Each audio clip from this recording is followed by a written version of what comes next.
প্রাত্যহিক জীবনে আমরা প্রায়ই বিভিন্ন কারণে আমাদের পরিচিত কিংবা অপরিচিত লোকের উপর বিরক্ত হয়ে কিংবা রাগান্বিত হয়ে তাদেরকে বদদোয়া দেই, এমনকি কখনো কখনো অতিষ্ঠ হয়ে তাদের ধ্বংসও কামনা করি। আমাদের সেই বদদোয়া কতটুকু কবুল হয় বা কাজে লাগে তা আমাদের জানা নেই। কিন্তু একবার ভাবুন তো, পবিত্র কোরআনে মহান আল্লাহ তাআলা নিজে যদি কোনো বান্দার জন্য ধ্বংস কামনা করেন, তাহলে সেই অপরাধ ও ধ্বংসের মাত্রা কতটা ভয়াবহ হতে পারে।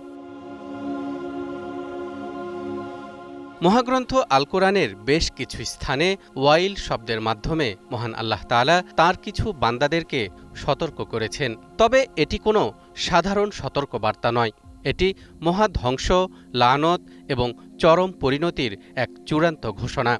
তবে এই চরম পরিণতির ঘোষণা আল্লাহ তাআলা কেবল নমরুদ বা ফেরাউনের মতো বড় বড় জালিমদের জন্যই সীমাবদ্ধ করে রাখেননি, বরং আমাদের প্রাত্যহিক জীবনের এমন কিছু সাধারণ অভ্যাস ও মানসিকতার বিরুদ্ধে স্বয়ং আল্লাহ ধ্বংসের ফায়সালা দিয়েছেন, যা আমরা হয়তো খুব স্বাভাবিক মনে করে হরহামেশাই এড়িয়ে যাই।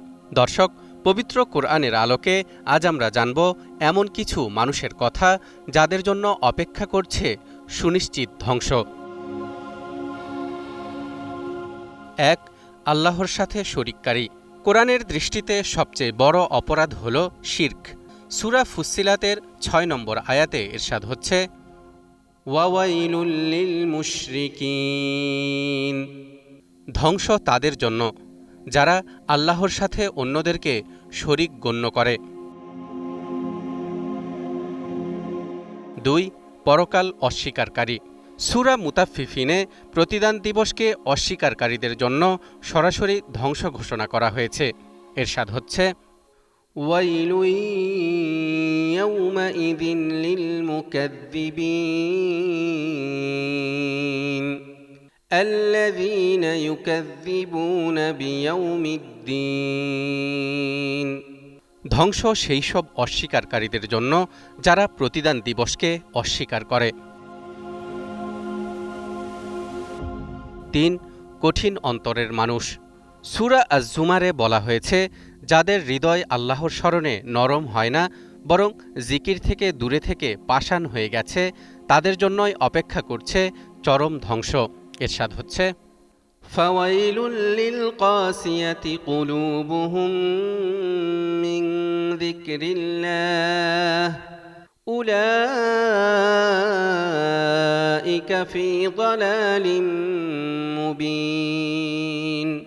ধ্বংস তাদের জন্য যাদের অন্তর কঠিন হয়ে গেছে আল্লাহর স্মরণ থেকে, তারা স্পষ্ট বিভ্রান্তিতে নিপতিত। ৪. সৃষ্টিজগৎকে অনর্থক মনে করা অবিশ্বাসী। যে কোনো বস্তু সৃষ্টি বা মহাবিশ্বের পেছনে আল্লাহর মহান উদ্দেশ্য রয়েছে।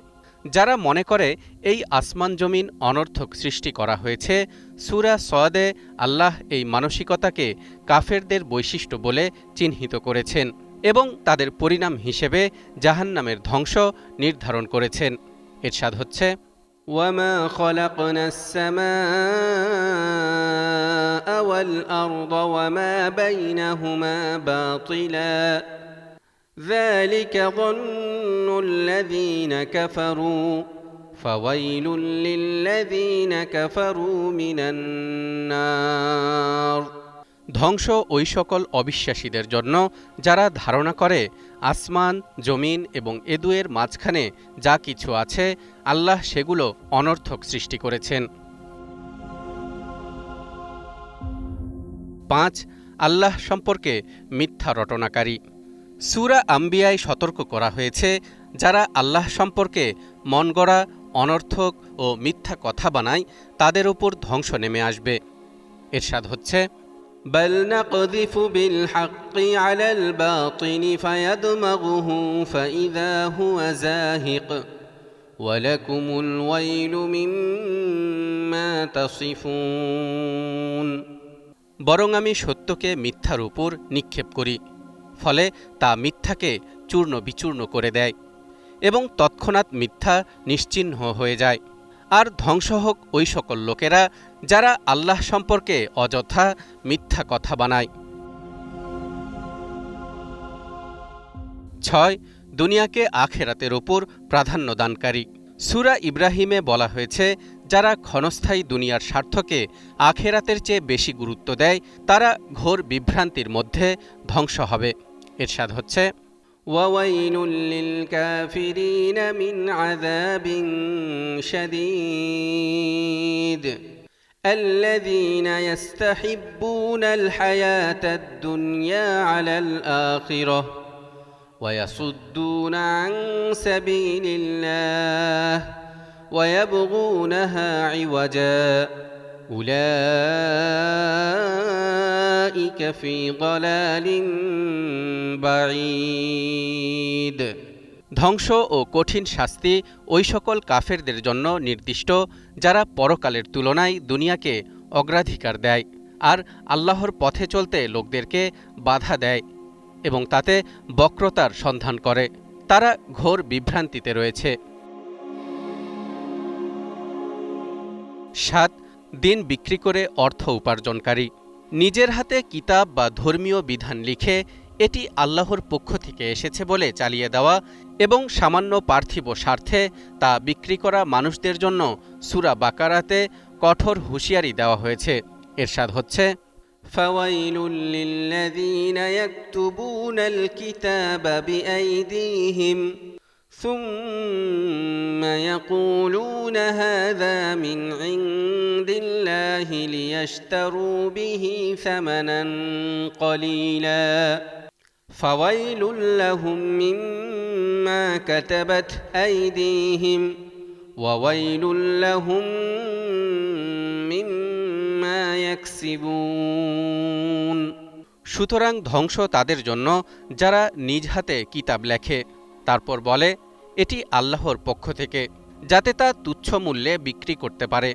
সুতরাং তাদের হাত যা লিখেছে তার পরিণামে তাদের জন্য ধ্বংস, আর তারা যা উপার্জন করেছে তার কারণেও তাদের জন্য ধ্বংস। 8. আন্দাজ ও অনুমানের ভিত্তিতে কথা বলা লোক। কোরআন তথ্যহীন অনুমানকে চরম অপরাধ হিসেবে দেখে। সূরা আয-যারিয়াতে স্পষ্ট ভাষায় বলা হয়েছে, উতিলাল খাররাসুন। ধ্বংস হোক তারা যারা না জেনে কেবল আন্দাজে বা অনুমান করে কথা বলে। 9. ওজনে ও পরিমাপে কম প্রদানকারী। ব্যবসায় বা লেনদেনে মানুষকে ঠকানো এবং পরিমাপে কম দেওয়া সমাজের ভারসাম্য নষ্ট করে। সূরা মুতাফফিফিনের শুরুতেই এই অসাধু মনোভাবের মানুষের জন্য বলা হয়েছে, ওয়াইলুল লিল মুতাফফিফিন। ধ্বংস তাদের জন্য যারা পরিমাপে বা ওজনে কম দেয়। 10. নামাজে উদাসীন ব্যক্তি। সূরা মাউনে খোদ নামাজীদের নিয়েও একটি বড় সতর্কবার্তা রয়েছে। যে সকল নামাজী নিজেদের নামাজ সম্পর্কে উদাসীন, লোক দেখানো ইবাদত করে এবং নামাজের আসল চেতনা ভুলে যায় তাদের জন্য চরম দুর্ভোগ ও ধ্বংস। ইরশাদ হচ্ছে, ফাওয়াইলুল লিল মুসাল্লিন। ধ্বংস হোক সেসব নামাজীরা যারা তাদের নামাজ সম্পর্কে উদাসীন। 11. গীবতকারী ও সম্পদ গণনাকারী। সূরা হুমাজাতে বলা হয়েছে, যারা মানুষকে গালমন্দ করে আর দুর্নাম রটায় এবং অর্থ সম্পদের মোহে মত্ত তাদের পরিণতি হবে ধ্বংসাত্মক। ইরশাদ হচ্ছে, ওয়াইলুল লিকুল্লি হুমাযাতিল লুমাযাহ আল্লাযী জামআ মালান ওয়া আদ্দাদাহ। ধ্বংস এমন প্রত্যেক ব্যক্তির জন্য যে সামনাসামনি মানুষের নিন্দা করে আর অসাক্ষাতে মানুষের দুর্নাম করে এবং যারা ধন সম্পদ জমা করে আর বারবার গণনা করে। 12. মিথ্যাবাদী ও পাপাচারী। সূরা জাসিয়ায় আল্লাহ তাআলা স্পষ্ট জানিয়ে দিয়েছেন, প্রতিনিয়ত মিথ্যা বলা এবং পাপাচারের মধ্যে ডুবে থাকা মানুষের জন্য ধ্বংস অবধারিত। ইরশাদ হচ্ছে, ওয়াইলুল লিকুল্লি আফফাকিন আসীম। ধ্বংস প্রত্যেক মিথ্যাবাদী পাপাচারীর জন্য। দর্শক, এবার একটু চিন্তা করে দেখুন, প্রতিদিনের অজস্র ব্যস্ততা, হাসি ঠাট্টা কিংবা ব্যবসায়িক লেনদেনে আমাদের অজান্তেই এই ধ্বংসাত্মক স্বভাবগুলোর কোনোটি আমাদের ভেতরে বাসা বাঁধছে না তো? মহাবিচারের দিন যখন প্রতিটি আমলনামা উন্মুক্ত করা হবে, তখন এই ওয়াইল বা ধ্বংসের তালিকায় যেন আমাদের নাম না থাকে, সেই প্রস্তুতি আজ থেকেই নেওয়া প্রয়োজন। মহান আল্লাহ তাআলা আমাদেরকে ধ্বংসের হাত থেকে রক্ষা করুন, আমিন। তালহা ইবনে রেজা, নিউজ 24।